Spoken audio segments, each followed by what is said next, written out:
Good morning. I'm so glad that you joined me today again. I had a great Mother's Day. I hope everyone else had a great Mother's Day. And speaking of Mother's Day, we always think about how much we teach our children, and we do teach our children a lot, and so on and so forth. But we kind of forget sometimes that they also teach us a lot. In fact, I can remember as a young mother, my oldest son, and taking him out for a walk. And the first time that he saw a squirrel, it was me seeing it through his eyes, like me seeing it for the first time because I was seeing it through his eyes. And that was such a memorable moment. I could still remember that moment in time.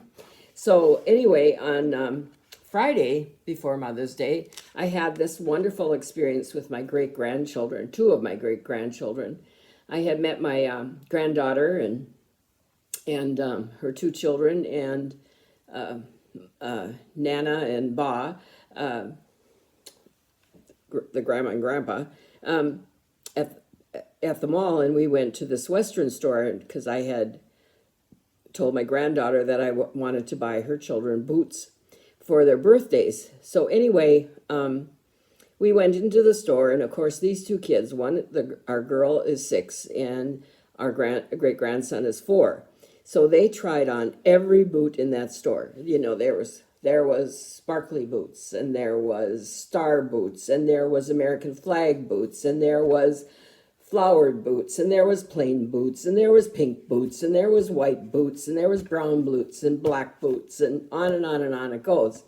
Anyway, during the course of this, of course, our 6-year-old great granddaughter was trying to determine whether or not which boots did she want. She was, oh boy, it was such a tough decision. And, I just found this one pair of boots that was tucked away, and I don't think she had seen it because it was up too high for her.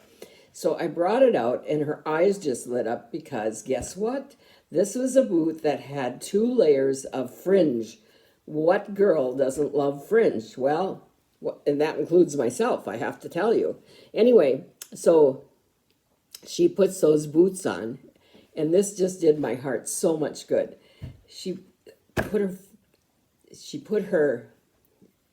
she stepped onto the heels of her feet, and then she swung her toes back and forth, back and forth. And the fringe is just a jiggling and a shaking and doing what fringe does, right?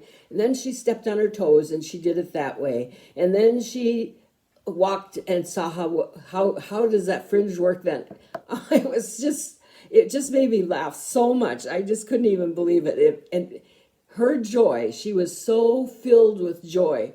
It just actually filled my heart tremendously. So it gave me a day of just sheer joy. I mean, it's a memory that I will keep forever because it was such a delight. So that was my Friday, and that's what I learned from one of my great grandkids.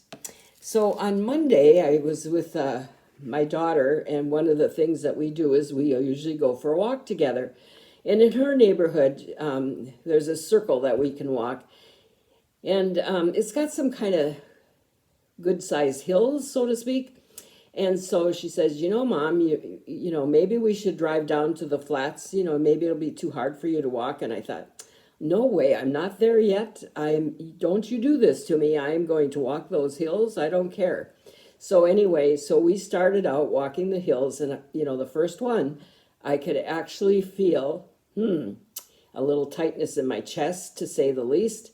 Had to stop, take a couple of deep breaths, so on and so forth. So that is the very first of my symptoms that I've ever had so far.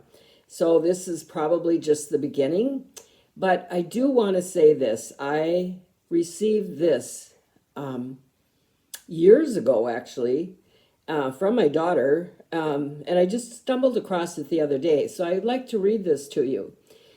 It says, "What cancer cannot do? It cannot invade the soul, suppress memories, kill friendships, destroy peace, conquer the spirit, shatter hope, cripple love, corrode faith, steal eternal life, or silence courage. So that's my day today, and I encourage you to just go find something that fills your heart with such joy and just take it in and just experience it fully, 100%. Okay? And I'll talk to you tomorrow. Thank you. Bye.